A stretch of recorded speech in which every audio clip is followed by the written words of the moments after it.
धोखा। दिल्ली की सर्द रात थी। रोहन एक सफल व्यवसायी अपने ऑफिस से घर लौट रहा था। उसकी जिंदगी का हर पहलू व्यवस्थित था, लेकिन उसे कभी कभी अकेलापन महसूस होता था।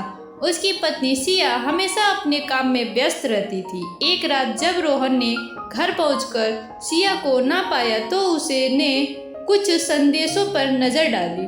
उसे सिया के कुछ अजीब संदेश मिले जिनसे उसे शक होने लगा। रोहन ने सिया से पूछताछ की, लेकिन उसने उसे आश्वस्त किया कि वह दोस्तों के साथ बाहर गई है। लेकिन रोहन का मन शांत नहीं हुआ। उसने सिया के मोबाइल में कुछ संदिग्ध नंबर देखे। वह इन नंबरों को ट्रेस करने का निर्णय लेता है। उसने अपने दोस्त से मदद मांगी जो एक जासूस था। जासूस ने रोहन को बताया कि सिया अक्सर एक अनजान व्यक्ति से मिलती है। यह सुनकर रोहन की दुनिया टूट गई। उसने अपनी शादी में विश्वासघात का अनुभव किया। उसने सिया का पीछा करने का फैसला लिया। एक रात उसने सिया को एक कैफे में उस अनजान आदमी के साथ देखा। उसका दिल टूट गया। रोहन ने उस आदमी से आमना सामना करने का निर्णय लिया। उसने निश्चय किया कि वह पहले सिया से बात करेगा। जब वह घर आया तो सिया ने उसकी चिंता देखी। उसने रोहन से पूछा कि क्या कुछ गलत है। रोहन ने उसे सीधे तौर पर पूछा, क्या तुम किसी और के साथ हो? सिया ने चौंक कर कहा, नहीं, मैं तुमसे बहुत प्यार करती हूँ। लेकिन रोहन का शक और बढ़ गया। कुछ दिनों बाद रोहन ने जासूस से फिर से संपर्क किया। उसे पता चला कि सिया उस अनजान आदमी से पैसे ले रही थी जो एक स्थानीय माफिया था। रोहन के लिए यह जानना बहुत दर्दनाक था। उसने सोचा कि सिया उसे धोखा दे रही है। एक रात रोहन ने सिया को घर पर बुलाया और सबूत दिखाए। सिया के चेहरे पर भय और शर्म का मिश्रण था। उसने रोहन से सच कहा, मैंने यह सब अपने परिवार की आर्थिक स्थिति को सुधारने के लिए किया है। मैंने सोचा था कि यह एक बार का मामला होगा। रोहन को अब यह तय करना था कि उसे सिया पर विश्वास करना चाहिए या नहीं। उसने उसे माफ करने का निर्णय लिया, लेकिन साथ ही उससे वादा लिया कि वह उस अनजान आदमी के साथ कभी संपर्क नहीं करेगी। सिया ने अपनी गलतियों का एहसास किया और रोहन ने उसे फिर से अपने दिल में जगह दी। उन्होंने एक दूसरे से वादा किया कि वे अपनी समस्याओं का सामना एक साथ करेंगे। इस घटना ने उनके रिश्ते को और भी मजबूत बना दिया।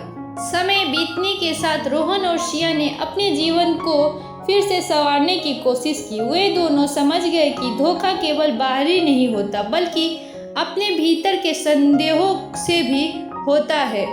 रोहन और सिया ने अपने रिश्ते को फिर से मजबूत करने का प्रयास किया, लेकिन समय के साथ कुछ पुरानी बातें फिर से सताने लगी। रोहन अब भी सिया की हर गतिविधि पे नजर रखने लगा। वह बार बार जासूस की मदद लेने की सोचता, जिससे उनकी नई शुरुआत पर सवाल उठने लगे। कुछ महीनों बाद रोहन ने एक नई प्रोजेक्ट के लिए एक सहयोगी आर्यन को काम पर रखा। आर्यन स्मार्ट, आकर्षक व्यक्ति था जो सिया से काफी नजदीक होता जा रहा था।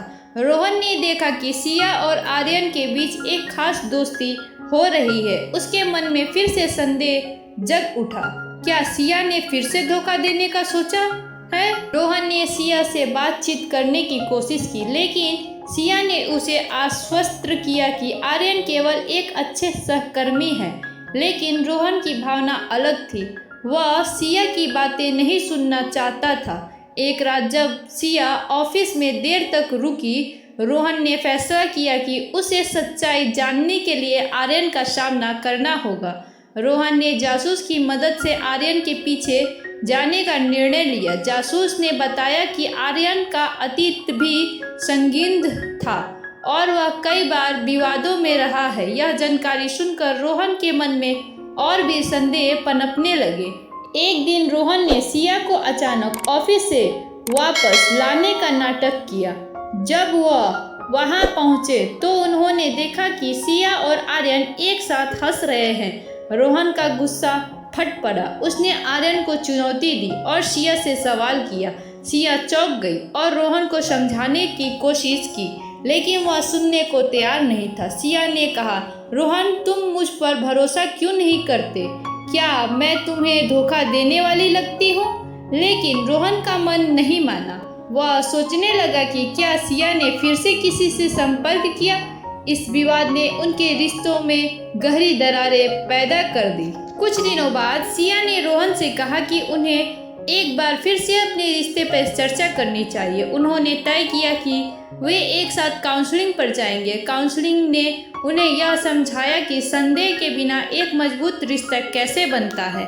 रोहन ने अपनी समस्याओं का सामना किया और समझा कि उसे अपने अंदर के डर और संदेह को सुलझाना होगा। सिया ने भी अपनी गलती स्वीकार की और दोनों ने एक दूसरे को भरोसा देने का निर्णय लिया। उन्होंने एक नई शुरुआत की। अब वे एक दूसरे के साथ अधिक समय बिताने लगे और अपने संबंधों को मजबूत करने का प्रयास करने लगे। रोहन ने सीखा कि प्यार में सबसे महत्वपूर्ण बात है कि वे एक दूसरे पर विश्वास रखें। सिया ने भी अपने करियर में और ध्यान देने का निर्णय लिया। सालों बीतने के बाद एक दिन अचानक रोहन को आर्यन का कॉल आया। आर्यन ने उसे बताया कि वह शहर छोड़ रहा है और उसकी सिया के साथ कोई दुश्मनी नहीं है। यह सुनकर रोहन ने अपने राहत की सांस ली, लेकिन उसे अपनी गलती का एहसास हुआ। उसने समझा कि कभी कभी हमें दूसरों के प्रति अपने संदेहों को खुलकर व्यक्त करना चाहिए। उन्होंने अपने प्यार को फिर से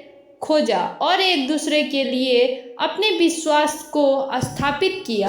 उन्होंने ठाना कि वे हर परिस्थिति में एक दूसरे का साथ देंगे और कभी भी किसी के ऊपर शक नहीं करेंगे।